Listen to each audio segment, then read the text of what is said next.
Verse for the day, it is Naaman healed of leprosy, 2 Kings 5, verse 1 to 15. Now, Naaman was a commander of the army of the king of Aram. He was a great man in the sight of his master and highly regarded, because through him the Lord had given victory to Aram. He was a valiant soldier, but he had leprosy. Now, bands of raiders from Aram had gone out and taken captive a young girl from Israel, and she served Naaman's wife. She said to her mistress, "If only my master would see the prophet who is in Samaria, he would cure him of his leprosy." So Naaman went to his master and told him what the girl from Israel had said. "By all means, go," the king of Aram replied. "I will send a letter to the king of Israel." So Naaman left, taking with him 10 talents of silver, 6,000 shekels of gold, and 10 sets of clothing.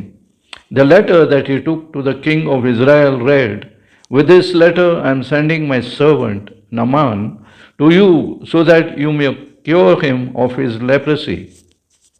As soon as the king of Israel read the letter, he tore his robes and said, "Am I a god?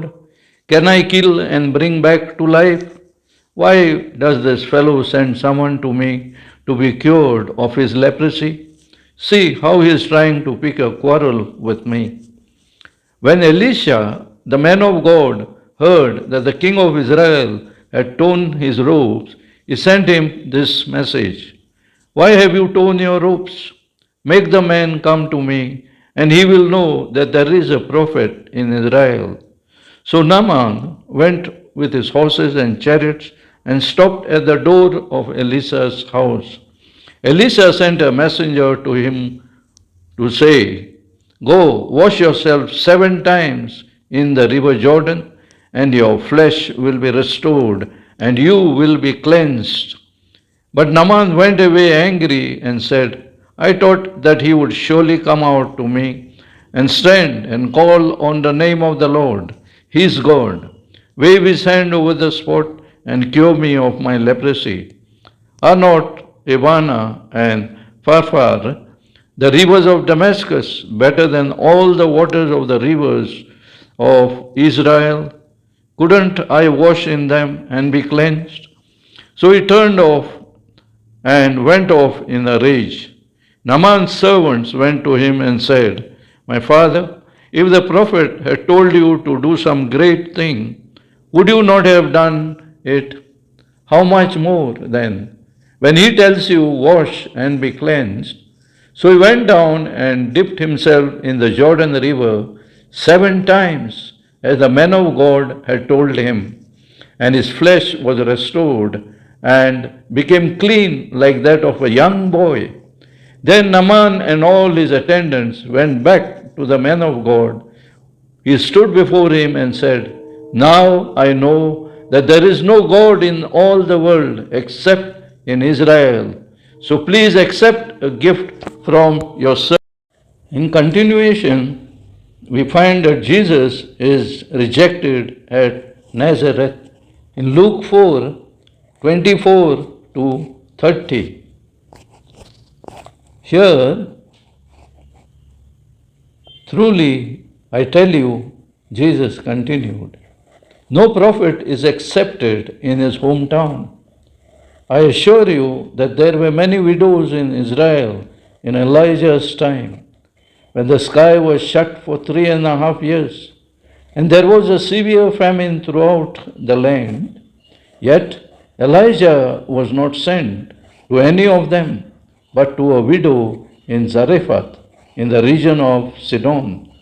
And there were many in Israel with leprosy in the time of Elisha the prophet, yet not one of them was cleansed, only Naaman the Syrian. All the people in the synagogue were furious when they heard this. They got up, drove him out of the town, and took him to the brow of the hill on which the town was built, in order to throw him off the cliff. But he walked right through the crowd and went on his way. So this is in Luke 4 and verse 4, 24th March 2020. Psalm 37, verse 3 onwards. Trust in the Lord and do good. Dwell in the land and enjoy safe pasture. Take delight in the Lord, and He will give you the desires of your heart. Commit your way to the Lord, trust in Him, and He will do this. He will make you righteous, reward shine like the dawn, your vindication like the noonday sun. Be still before the Lord, and wait patiently for the Lord. Do not fret when other people succeed in their ways, when they carry out their wicked schemes. Refrain from anger and turn away from wrath. Do not fret, it only leads to evil. For those who are evil will be destroyed, but those who hope in the Lord will inherit the land. So therefore be meek. Please like, share, subscribe and forward. Amen.